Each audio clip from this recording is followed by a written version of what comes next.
अस्सलामुअलैकुम, welcome on my channel. जी दोस्तों, क्या हाल है? ठीक है, मैं उम्मीद करती हूँ आप सब ठीक ठाक होंगे। ये देखिए, मैं आपको आज शिमला और गोश्त बनाना जो है ना उसका तरीका बताऊंगी। बहुत ही आसान और इजी तरीका है और फटाफट बन जाने वाला मैं आपको बता रही हूँ इसकी रेसिपीज़।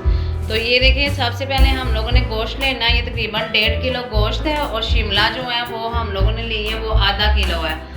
तो ये साथ में हमने ये प्याज जो है वो लिए हैं 3 से 4 अदद। इनको हमने दरमियाना जो है ना इसको काट लिया है और साथ में हम लोगों ने सब्ज़ मिर्च टमाटर वगैरह लिया है। मिर्चों को हम लोगों ने वो कर लिया हुआ है चॉप वगैरह। तो टमाटर भी हमने मोटे मोटे काट लिए हैं और साथ में हम लोगों ने ये जो मसाले जाते हैं ये वाले हम लोगों ने पास रखे हैं जो हमने उसमें ऐड करने हैं। तो ये साथ में हमने, आपको पता है गोश्त में लहसुन और अदरक ज़रूर डलता है और वो भी हम लोगों ने डालना है।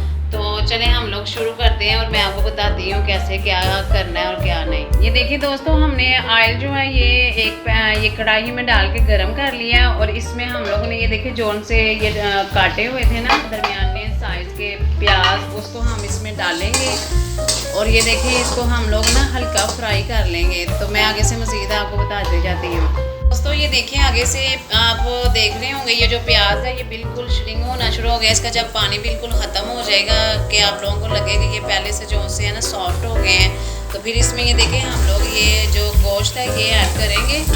तो जब हम लोग गोश्त डालेंगे तो फिर इसको देखिए हल्का सा चम्मच को हिला देंगे और दरमियानी आंच पे इसको ब्राउन होने के लिए रख देंगे। इसमें हम थोड़ा सा नमक भी डालेंगे हस्बे ज़ायक़ा। तो ये देखिए, ये मैं 1 चम्मच भर के इसमें नमक डाल रही हूँ और इसको हम लोग हल कर देंगे। तो बाकी जब ये ब्राउन होगा उससे आगे मैं आपको बताती हूँ क्या करना है। ये देखिए दोस्तों, कितना प्यारा लाइट ब्राउन सा ये गोश्त हो चुका है। तो ये देखिए हम मज़ीद इसमें जो डालनी है चीज़ें वो बताते हैं। ये देखिए जो हमने चॉप की हुई सब्ज़ मिर्च और टमाटर थे वो डाल दिए हैं। जो है वो अच्छी तरह साफ रखना है और किचन की सफाई का भी आप लोगों ने ध्यान रखना है। और साथ में ये लहसुन अदरक जो है ना ये हम लोग डालने लगे हैं ताकि जो इसकी गोश्त की स्मेल वगैरह ये भी ख़त्म हो जाए। ठीक है, तो फिर हम लोग इसको हल्का सा ये देखें हलाएंगे चम्मच को और 2 मिनट के लिए हम लोग हल्की आंच पे इसको छोड़ देंगे ताकि जो ये लहसुन वगैरह और ये टमाटर और सब्ज़ मिर्च हमने डाली ये ज़रा सॉफ्ट हो जाए अंदर।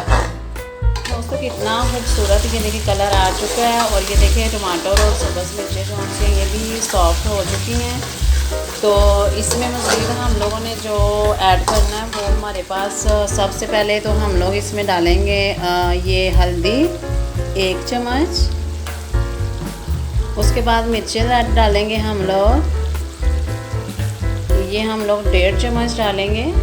उसके बाद हम डालेंगे सूखा धनिया और नमक जो है वो पहले भी हम लोगों ने डाला था और आपने कम ही डालना है। ठीक है, ये देखिए हम लोग बिल्कुल थोड़ी सी वो चीज़ें डालेंगे, मिर्चें, नमक, सूखा धनिया और ये सब कुछ डाल के हम लोगों ने ये देखिए इसको हल कर देना है।